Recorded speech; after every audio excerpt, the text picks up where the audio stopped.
ফাঁকা রাস্তা পেয়ে উঠতি বয়সের যুবক এবং কিশোর বন্ধু তারা মোটরসাইকেল এবং কার রেসিংয়ে মেতে ওঠেন, তারা যেন এই মরণ খেলায় প্রবৃত্ত না হন।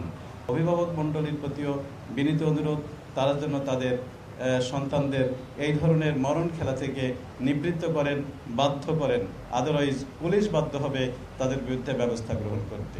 ঈদের দিন এবং ঈদ পরবর্তী সময়ে ফাঁকা রাস্তা পেয়ে আমরা অতীতে দেখেছি যে উঠতি বয়সের যুবক এবং কিশোর বন্ধু তারা মোটরসাইকেল এবং কার রেসিংয়ে মেতে ওঠেন। আমরা তাদের প্রতিও অনুরোধ রাখছি, তারা যেন এই মরণ খেলায় প্রবৃত্ত না হন। আমরা অতীতে অনেক দুর্ঘটনার কথা জানি। এবার পুলিশের পক্ষ থেকে ব্যবস্থা গ্রহণ করা হবে, বিভিন্ন রাস্তায় কিছু ব্যারিয়ার তৈরি করা হবে যাতে ফাঁকা রাস্তা পেয়ে তারা এই ধরনের রেসিং করতে না পারে। আমরা তাদের প্রতি যেমন অনুরোধ রাখছি, সাথে সাথে অভিভাবক মণ্ডলীর প্রতিও বিনীত অনুরোধ, তারা যেন তাদের সন্তানদের এই ধরনের মরণ খেলা থেকে নিবৃত্ত করেন, বাধ্য করেন। আদারওয়াইজ পুলিশ বাধ্য হবে তাদের বিরুদ্ধে ব্যবস্থা গ্রহণ করতে। এই ঈদে 1 কোটিরও বেশি মানুষ ঢাকা ছেড়ে প্রিয়জনের সাথে ঈদ করার জন্য তাদের গ্রামের বাড়িতে গিয়েছেন। সেটির নিরাপত্তার জন্য আমাদের ব্যবস্থা গ্রহণ করা হয়েছে। অনেকের বাড়িঘর, কলকারখানা, অফিস, আদালত ইত্যাদি ফাঁকা রেখে অনেকেই চলে গেছেন। সেটির জন্য মেট্রোপলিটন পুলিশের পক্ষ থেকে আমাদের ব্যবস্থা রাখা হয়েছে।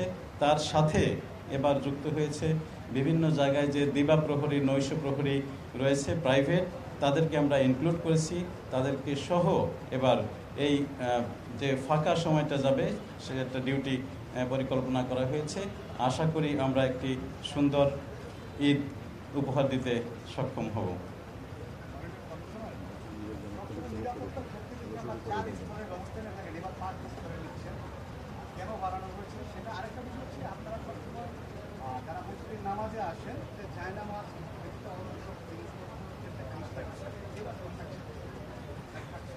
অবশ্যই এবার অবশ্যই এই জামাত সহ সকল জামাতেই নগরবাসীর প্রতি, যারা মুসল্লি নামাজ পড়তে আসবেন তাদের প্রতি বিনীত অনুরোধ, আপনারা কোনো দাহ্য বস্তু, বিস্ফোরক জাতীয় বস্তু, ধারালো কোনো বস্তু নিয়ে ঈদের মাঠে জামাতে আসবেন না।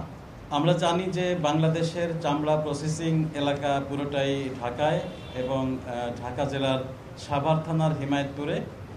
তো সরকার থেকে জাতীয়ভাবে নির্দেশনা দেওয়া হয়েছে, ঢাকা কেন্দ্রিক যে চামড়াগুলো, সেই চামড়াগুলো সরাসরি সেখানে যাবে এবং বাইরের থেকে যে চামড়াগুলো সেটি 7 দিন পরে এখানে আসবে, যাতে কোনোভাবে চামড়া নষ্ট না হয় এবং প্রক্রিয়াজাত এটি যাতে সহজ হয়, সেই কাজ যাতে সুন্দরভাবে সম্পন্ন করা যায় ঢাকা মেট্রোপলিটন পুলিশের পক্ষ থেকে সে ব্যাপারে সর্বাত্মক সহযোগিতা করা হবে। আমাদের কাছে 2-1টি তথ্য এসেছে, যে কটি তথ্য এসেছে প্রত্যেকটাই আমরা ব্যবস্থা গ্রহণ করেছি, তাদেরকে অ্যারেস্ট করেছি, তাদের বিরুদ্ধে মামলা নিয়েছি এবং তাদেরকে কোর্টে চালান দিয়েছি।